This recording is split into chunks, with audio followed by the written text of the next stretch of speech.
حضرت حکیم اختر صاحب رحمہ تعالی ایک واقعہ بیان کیا کرتے تھے، ابھی بھی ان کا بیان انٹرنیٹ پہ پڑا ہوا ہے کہ گلشن اقبال میں ایک سیٹھ صاحب رہا کرتے تھے، ہر وقت مولویوں کی برائی، مولوی ایسے. کچھ لوگوں کو پتہ نہیں، کوئی اللہ وافر میں کوئی بچپن میں کچھ الٹے سیدھے واقعات شاید ہو جاتے ہیں ان کے ساتھ کسی 2 نمبر مولوی کے، تو ہر مولوی کو برا سمجھتے ہیں. بھائی ہر مولوی برا نہیں ہوتا یار، تو ان کو ٹھڑک ہو جاتی ہے، کوئی مولوی ایسے. ایک صاحب مجھے ملتا ہی مولوی ایسے 2 نمبر. نے کہا کیا ہو گیا بھائی؟ پھر انہیں واقعہ سنایا کہ بچپن میں جو ان کے ساتھ ہوا تھا، کوئی قاری صاحب تھے، کچھ غلط ہو گیا. تو میں نے کہا یار ایک نے غلط کر لیا آپ کے ساتھ، جو 100% اس قاری کو چھتر لگاؤ سالے کو. لیکن یہ تھوڑی کہ سارے قاری ایسے یار، اور سارے مولوی ایسے. ایک ونس اپون اے ٹائم آپ کے ساتھ ہو گیا، اور آپ کو بھی تو چاہیے تھا نا کہ تھوڑا سا اتنا. اس کی تو 100% غلطی ہے، لیکن آپ نے جو اندھا اعتماد کیا، وہ کہہ رہے میں تو بزرگ سمجھ کے گیا تھا اس کے پاس. تو بزرگ بھی بعض بڑے ڈینجرس قسم کے ہوتے ہیں. 2 قسمیں تو بزرگوں کی ہے نا، 2 نمبر اور 1 نمبر. تو بعض دفعہ ایسا ہو جاتا ہے جس کی وجہ سے پھر آدمی کہتا ہے. تو وہ حکیم اختر صاحب نے فرمایا کہ وہ ہر وقت مولوی ایسے، عالم ایسے، بزرگ ایسے، نہ نماز نہ روزہ نہ زکوٰۃ. اس کو معدے کا کینسر ہو گیا. کینسر جب ہوا ہے تو حالت خراب. ڈاکٹر نے کہہ دیا اتنے دن کے مہمان ہو. اب دبلا ہونا شروع ہو گیا، ہڈیاں جو بیچارے کینسر ہو گئے. تو اس کو اللہ نے توبہ کی توفیق دے دی. اس کو اندازہ ہو گیا جو میری جو دبدباہٹ اور روب اور سارے ڈاکٹر آج سائنس اپنی ترقی کی انتہا کو پہنچی ہوئی ہے، 1 کروڑپتی آدمی کو زندگی نہیں دے سکتی. جوان بھی تھا. اس کو اندازہ ہو گیا بھائی یہ سب مادی اسباب کی 2 ٹکے کی حیثیت نہیں ہے. موت اپنی آنکھوں سے نظر آ رہی. حکیم اختر صاحب نے فرمایا کہ اس نے سارے علماء کو بلایا، سب سے معافیاں مانگی، بھائی مجھ سے غلطی ہوئی ہے، توبہ کی اور دنیا سے چلا گیا. یہ پرانے زمانے کے ملحد تھے، جب لتر پڑھتے تھے تو اللہ یاد آ جاتا تھا. آج کے ملحد اتنا ڈھیٹ ہے نا، صبح و شام عذاب اپنی آنکھوں سے دیکھے، پسے ابو جہل کی طرح. کیا عبداللہ بن مسعود اس کی سینے پہ بیٹھے ہوئے ہیں گردن کاٹنے کے لیے؟ اس کو مان لینا چاہیے تھا نا، اسلام غالب آ گیا. دیکھو 313 کو اللہ نے 1000 پہ غالب کیا، لیکن وہ کیا کہتا ہے؟ نیچے سے گردن کاٹنا، مرنے کے بعد پتا چلے کسی سردار کی گردن ہے. سمجھ رہے ہیں؟ مرنے کے بعد پتا چلے. آج کے ملحد ایسے ہیں، ابو جہل جیسے. تو اس لیے میرے بھائی جو محبت اللہ کو دینی ہے، وہ محبت کیا ہے؟ پکارنا صرف اس کو ہے. تو کرسچینٹی سے بھائی جو ہمارا مذاق اڑا ہے، ہم ہر مسیحی کو نہیں چھیڑتے. جو اسلام کا مذاق اڑا رہا ہے نا، مسلمانوں میں ٹالرنس نہیں ہے، برداشت نہیں ہے، یہ نہیں ہے، وہ نہیں ہے. بھائی مسلمان کا جرم تمہارے جرموں سے ہلکا ہے. تم نے ایک جرم ایسا کیا ہے نا، شرک کا، وہ ایک ترازو کے پلڑے میں جب لا کے رکھا جائے گا تو اللہ کہے گا مسلمان جیسا بھی ہے مانتا صرف مجھے تھا، اور تم جتنے بھی اچھے ہو میرے ساتھ عیسیٰ ابن مریم کو تم نے شریک کر لیا. تمہارا ایک جرم لاکھوں کلو کا ہے. صحیح ہے نا؟ اور مسلمانوں کے چھوٹے چھوٹے 20 جرم بھی اس جرم کا مقابلہ نہیں کر سکتے. حضرت عمر رضی اللہ تعالیٰ عنہ حدیث کے راوی ہیں، مشہور حدیث جس کو حدیث جبریل کہا جاتا ہے، کہ آپ صلی اللہ علیہ وسلم کی محفل میں ایک شخص آیا، اور کیا تھا؟ شدید بیاض الثیاب، انتہائی سفید کپڑے اس شخص نے پہنے ہوئے. شدید سواد الشعر، انتہائی سیاہ بال. لا یرا علیہ اثر السفر ولا یعرفہ منا احد. کتنی عجیب بات ہے. کہہ رہے ہم میں سے کوئی اسے جانتا بھی نہیں تھا، لیکن اس پہ سفر کے کوئی آثار تھے بھی نہیں. تو بہت عجیب سی بات ہے یا نہیں ہے کہ ایک بندے کے اتنے سفید کپڑے، جبکہ وہ اس محلے کا بھی، کیونکہ پہلے تو اونٹوں پہ پیدل آتے تھے نا، تو بھائی میلے کپڑے ہوتے ہیں. ہم کہتے ہیں پتہ نہیں کہیں سے کہاں سے آیا ہوگا، مصر سے آیا ہوگا، شام سے آیا ہوگا، کہیں سے آیا ہو. وہ لوگ تو سب ایک دوسرے کو جانتے تھے، جیسے گاؤں میں جانتے، صدیوں سے اکٹھے رہ رہے ہیں. لیکن کپڑوں کی سفیدی سے لگ رہا ہے بھائی مقامی آدمی ابھی نہا دھو کے آیا ہے، مگر ہم میں کوئی اس کو جانتا نہیں ہے. اور ایسا جوان کہ اس کے انتہائی سیاہ بال، اور نبی سے اتنی بے تکلفی کا اظہار جیسے کوئی پرانا دوست ہو. حتی اسند رکبتیہ الی رکبتیہ ووضع کفیہ علی فخذیہ، اپنے گھٹنے نبی کے گھٹنوں کے ساتھ ملا دیے، ایسے 2 زانوں چپک کے بیٹھ گیا، اور اپنے ہاتھ اپنی یا نبی کی ران مبارک پہ رکھ دیے. تو کتنا عجیب منظر ہے. لیکن حضرت عمر فرماتے ہیں ہم میں یہ گویا حدیث کا مفہوم ہے کہ ہم میں ہمت نہیں ہوئی کہ نبی سے پوچھے کہ یہ کون ہے. بھائی دیکھ رہے ہیں بس جو بھی منظر ہے دیکھتے رہو، ہو کیا رہا ہے. بھائی نبی جب نہ اس کو ڈانٹ رہے ہیں نہ اسے کچھ کہہ رہے ہیں، ہوگا کچھ ہمیں نہیں پتا. اور پھر آگے کیا فرماتے ہیں کہ نبی سے سوال پوچھا، یا محمد اخبرنی عن الاسلام، آپ مجھے بتاؤ اسلام کیا ہے. تو آپ صلی اللہ علیہ وسلم نے بتانا شروع کیا، الاسلام ان تشہد ان لا الہ الا اللہ وان محمد رسول اللہ. سب صحابہ بیٹھے ہوئے ہیں، سب یہ منظر دیکھ رہے ہیں، مگر کسی کی ہمت نہیں ہے کہ وہ نبی کی مجلس میں پوچھ لے. چپ کر کے دیکھتے رہو کیا ہو رہا ہے. ہم ہوتے 20 دفعہ ہم درمیان میں پہلے اس کو گریبان سے پکڑ کے باہر نکالتے ہیں، تو ہے کون، کس سے پوچھ کے آیا ہے، اور تو پہلے بتا تو تیرے کپڑوں پہ نہ کوئی اثر ہے, جن تو نہیں ہے کہیں. بھائی دیکھ رہے ہیں کہ جب نبی کچھ نہیں کہہ رہے تو سب سے زیادہ اعتراض کس کو ہونا چاہیے تھا؟ نبی کو. تو نبی ہم سے زیادہ جانتے, تو جب وہ خاموش ہے تو ہم بھی کیا کریں؟ چپ کر کے بیٹھے رہے, آرام سے خاموشی سے بیٹھے رہے. اور پھر کتنا عجیب منظر کہ گھٹنے نبی کے گھٹنوں مبارک کے ساتھ ملا کے پوچھ رہے ہیں کہ اخبرنی عن الاسلام, آپ بتاؤ مجھے اسلام کیا ہے. تو آپ نے فرمایا اسلام یہ ہے کہ گواہی دو کہ اللہ کے سوا کوئی عبادت کے لائق نہیں اور محمد صلی اللہ علیہ وسلم اللہ کے بندے اور رسول ہیں.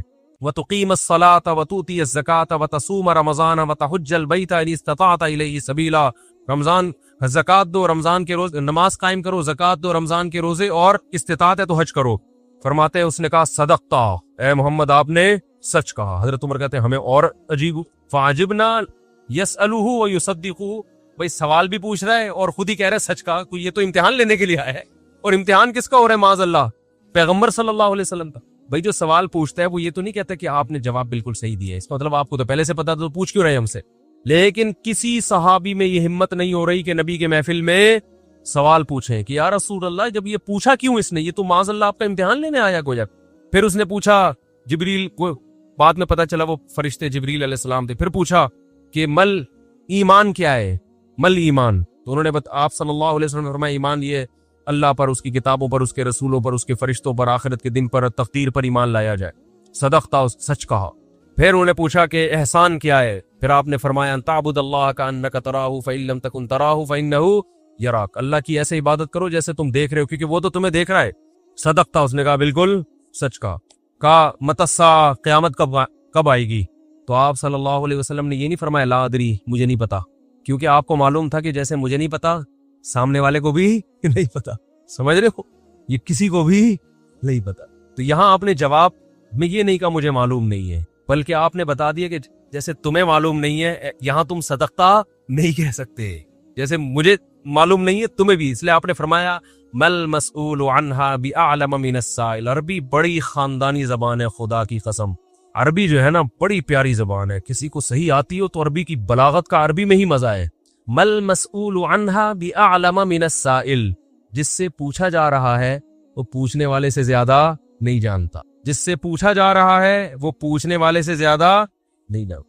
قرآن کی بعض آیتیں ایسی وجد والی ہے نا کہ مزہ آتا ہے ان کو پڑھنے میں. جو موسیٰ علیہ السلام کو اللہ نے کہا تھا نا قلنا لا تخف انک انت الاعلی, اس کا اردو میں ترجمہ نہیں بنتا. موسیٰ علیہ السلام کے سامنے جب جادوگر تھے نا تو جادوگروں نے ہزاروں لاٹھیاں پھینکی, سانپ بن کے حضرت موسیٰ کی طرف دوڑنے لگی. قرآن کہہ رہے فأوجس فی نفسہ خیفۃ موسیٰ, موسیٰ نے دل میں کیا محسوس کیا؟ خوف. دیکھو قرآن کے الفاظ یہ نہیں ہے کہ موسیٰ گھبرانے لگے, کیونکہ اگر گھبرانے لگتے نا دشمن پہ روب ختم ہو جاتا, دشمن کہتا ہار گئے. قرآن دل کی کیفیت بیان کر رہے, موسیٰ نے گویا اپنے ظاہر پہ کنٹرول کیا ہوا تھا. سمجھ رہے, ظاہر پہ کیا کیا ہوا تھا حضرت موسیٰ علیہ السلام نے؟ کنٹرول کے مجھے بالکل گھبراہٹ نہیں ہے. لیکن قرآن دل کی کیفیت بیان کر رہا ہے, دل میں کیا تھا؟ خوف. یہ بلاغت ہے. فاوجس فی نفسہ, خاف موسیٰ نہیں ہے, موسیٰ خوفزدہ ہو گئے. اس لیے کہ ہم کہتے ہیں نا فلاں خوفزدہ ہو گیا, تو اس سے یہ متبادر ہوتا ہے کہ یعنی دیکھنے میں ایسا لگ رہا تھا کیا ہو گیا, اس خوف کے آثار دل سے کہاں آئے؟ جسم پہ. حضرت موسیٰ نے اپنے اوپر کنٹرول کیا کہ یہ اتنا بڑا مقابلہ ہو رہا ہے اسلام اور کفر کا, ایمان اور کفر کا, کہ اگر میں گھبرانے لگا نا ان کے سامنے تو یہ ان سے ان کا مورال کیا ہو جائے گا؟ بلند. تو قرآن کہہ رہا ہے اوپر سے تو بڑے کانفیڈنس کے ساتھ, لیکن دل کی کیفیت کون جانتا ہے؟ اللہ. فاوجس فی نفسہ, قرآن کہہ رہے دل کے اندر موسیٰ کو خوف محسوس ہوا. قلنا, ہم نے کہا, ہم نے کیا کہا؟ دل کے اندر وحی کی اللہ نے بھی. دل گھبرا رہا ہے تو دل میں وحی کی, لا تخف, اے موسیٰ خوف مت کر, انک انت الاعلی, آج کے دن تو ہی غالب ہوگا. یہ نہیں کہا انک الاعلی, نا نا نا نا نا, انک الاعلی نہیں کہ تو غالب ہوگا. انکا, دیکھو انکا معنی بھی وہی ہے جو انکا انتا ہے. کا مطلب بھی تو, انتا کا معنی بھی تو. تو جب ایک دفعہ کا کہہ دیا تو دوبارہ انتا کہنے کی کیا ضرورت ہے بھائی؟ ابے چھوڑو یار, رہنے تو, تم لوگ کو بہت مشکل ہے بات سمجھنا. جو مجھے مزہ آ رہا ہے نا اس آیت میں وہ آپ سوچ بھی نہیں سکتے. قرآن یہ نہیں کہہ رہا انک الاعلی کہ تو کیا ہو جائے گا, تو ہی برتر ہوگا, تو ہی غالب ہوگا. انکا انتا, یہ تاکید کے لیے, اے موسیٰ تو, صرف تو, ٹھیک ہے نا, اکیلا. الاعلی, اور اعلی بھی نہیں ہے. اصولی طور پر خبر پر الف لام داخل نہیں ہوتا.